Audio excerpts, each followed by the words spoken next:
ঐতিহ্য খাবার হলো পান্তা ভাত। এটা আসলে আমাদের গ্রামগঞ্জে কৃষক যারা, বিশেষ করে কৃষক যারা, তারা কিন্তু সকালবেলা অত দামি খাবার আমাদের মানে অনেকে যারা খায় তাদের মতো পায় না। এরা মানে একটা কাঁচামরিচ বা দুটো কাঁচামরিচ, পেঁয়াজ কোথায়, তো যাই হোক এখানে পেঁয়াজ ওরা আনতে ভুলে গেছে।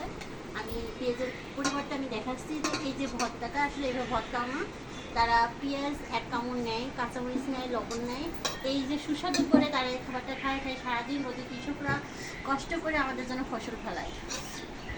সেই খাবারটা খাই কিন্তু তারা সারাদিন কাজ করে, তাও কিন্তু ওদের কিন্তু শরীর দুর্বল হয় না, মানে মানে সতেজ থাকে। তা যাই হোক, আমরা অনেক দামি দামি খাবার খাই, অনেক সময় মানুষের শরীর ভালো হয় না।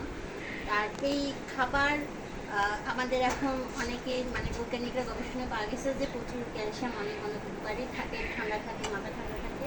দেখ আমাদের বাঙালিদের ঐতিহ্য ইলিশ মাছ ভাজি, আর আমি একটু ব্যক্তিগতভাবে ডিম ভাজি খুব পছন্দ করি পান্তা ভাতের সাথে।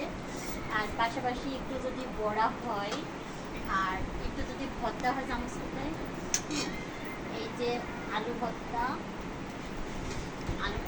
আরও অনেক রকম ভর্তা করা যায়, এটা সবজিগঞ্জ ভর্তা। আমি একটু জাস্ট অল্প করে নিলাম।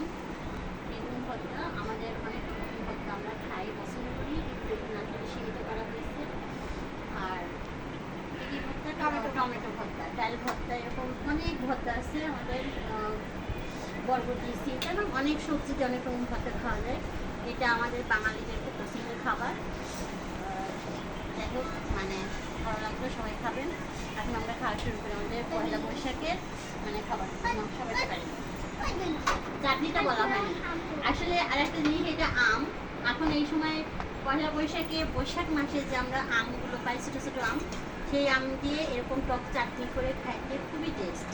মানে এটা খাইলে বাঁচতে গরম লাগবে না, এবং খাবারের সাথে খুবই একটা মানে ভালো সুস্বাদু খাবার। আসলে আমরা সবাই এখন খাওয়া দাওয়া করি।